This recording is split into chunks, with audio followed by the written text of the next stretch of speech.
Number 10। वैसे तो इंसान जब चाहे तब झूठ बोल लेता है, लेकिन जब कोई इंसान शारीरिक रूप से काफी ज्यादा थका हो तब उस स्थिति में उसके लिए झूठ बोलना मुश्किल हो जाता है। हार्वर्ड यूनिवर्सिटी की ओर से की गई एक स्टडी के मुताबिक पूरे दिन भर के समय में इंसानों की झूठ बोलने की क्षमता अलग अलग होती है। दिन की शुरुआत होने के बाद दोपहर में इंसान सबसे ज्यादा एनर्जेटिक फील करता है। एनर्जेटिक होने की वजह से इस समय उसका दिमाग बेहतर ढंग से सोच सकता है। इस वजह से इस समय उसके झूठ बोलने की क्षमता भी ज्यादा होती है। वहीं रात होते होते इंसानों पर थकावट हावी हो जाती है और उसका दिमाग भी ज्यादा सोच नहीं पाता। इसीलिए इस समय ज्यादातर इंसान झूठ नहीं बोल पाते। तो आपको जब किसी से सच उगलवाने हो तो उस समय का इंतजार करें जब वो इंसान काफी ज्यादा थका हो। इसी अमेजिंग फैक्ट पर प्लीज दोस्तों इस चैनल को सब्सक्राइब करके इस घंटी को जरा दबा दीजिए। नंबर 9। एक ऐसा जानवर जिसकी नाक एसी की तरह काम करती है। जी हाँ, अगर मौसम गर्म हो तो ये जानवर अपनी नाक में हवा को ठंडा करके शरीर के अंदर भेजता है। वहीं अगर मौसम ठंडा हो तो फिर ये अपनी नाक में ही हवा को गर्म करके शरीर के अंदर भेजता है। इस अनोखी शक्ति वाले जानवर का नाम साइगा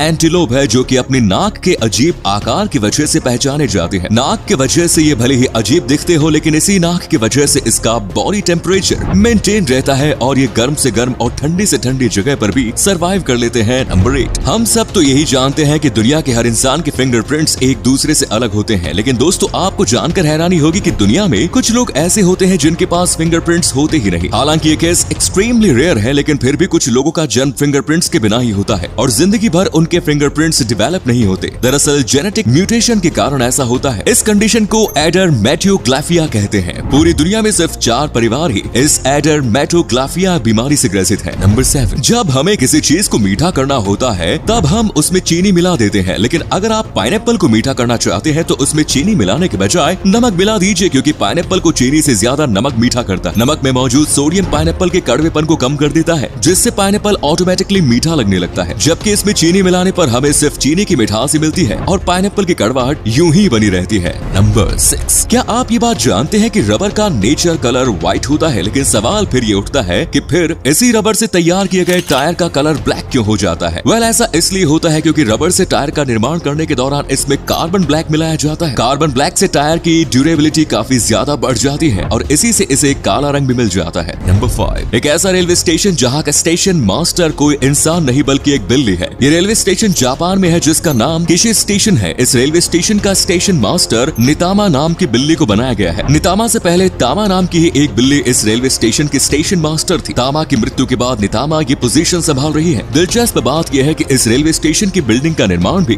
बिल्ली के चेहरे के आकार में किया गया है। नंबर 4। ये बात तो आप जानते ही हैं कि मधुमक्खियों का पूरा झुंड एक रानी मधुमक्खी को फॉलो करता है, लेकिन क्या आपने कभी सोचा है कि आखिर रानी मधुमक्खी का जन्म कैसे होता है? वेल, जन्म के आधार पर कोई मधुमक्खी रानी नहीं बनती। रानी मधुमक्खी का चुनाव वर्कर्स मधुमक्खी करती है। ये मधुमक्खी बहुत सारे लार्वे में से सबसे हेल्दी लार्वे को अपनी रानी के लिए चुनते हैं, जिसके बाद इसे बाकी लार्वे से अलग स्पेशल चैम्बर में रखा जाता है। रानी के लिए चुने गए इस लार्वे को रॉयल जेली नाम का स्पेशल शहद खिलाया जाता है, जिसे रानी मधुमक्खी के अलावा कोई दूसरी मधुमक्खी कभी नहीं खा सकती। नंबर 3। क्या आप ये बात जानते हैं कि गाय के सूंघने की क्षमता इतनी ज्यादा होती है कि 8 से 9 किलोमीटर दूर से भी चीजों को सूंघ सकती है? इसके साथ ही गाय के पास ऑलमोस्ट 360 डिग्री विजन भी होता है। घास चरने के लिए जब गाय अपना सिर नीचे झुकाती है तो तब उसके पास 360 डिग्री विजन होता है। सूंघने और देखने में इंसानों से बेहतर होने के साथ ही गाय के सुनने की क्षमता भी इंसानों से बेहतर होती है। इंसान के सुनने की क्षमता 20 हर्ट्ज से 20 किलोहर्ट्ज तक होती है, लेकिन गाय इंसानों से भी ज्यादा तेज आवाज को सुन सकती है, क्योंकि उसके सुनने की क्षमता 23 हर्ट्ज से 20,000 हर्ट्ज तक होती है। नंबर 2। इस दुनिया में सिर्फ हवा खाकर ही गुजारा नहीं हो सकता, लेकिन इसी हवा को बेचकर बंदा करोड़पति जरूर हो सकता है। मिलिए इंग्लैंड के रहने वाले लियो डी वाट्स से, जो कि अपने देश की हवा बेचकर ही करोड़पति बन चुके हैं। लियो डी वाट्स